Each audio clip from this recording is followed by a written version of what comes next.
ওয়াস্তবির আলাইহা, এটা হচ্ছে টিপস।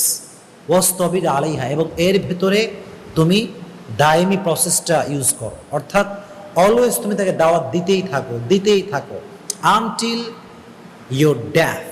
যতদিন পর্যন্ত আপনি মারা না যাবেন ততদিন পর্যন্ত আপনি দাওয়াত দিতেই থাকবেন, বলতেই থাকবেন, বোঝাতেই থাকবেন। বিষ্ণু বললেন যে দাওয়াত দিয়েই থেমে গেলে হবে না, দাওয়াত দিয়ে শেষ করলে হবে না, বারবার দিতে হবে।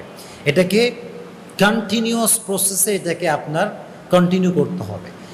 এখন অনেক আব্বা দেখা যায় যে ফজরের সময় নামাজ পড়তে যায়, তো যেটা হয় সেটা হচ্ছে এই যে উনি একবার ডাকে ছেলেকে যে তুমি ওঠো, এটা বলেই সে চলে যায়। সে উঠলো কি উঠলো না, গেল কি গেল না, এটা সে কখনো ফলো করে না।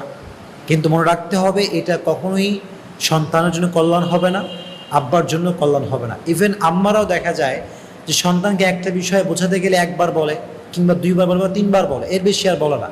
কিন্তু আমাদের উচিত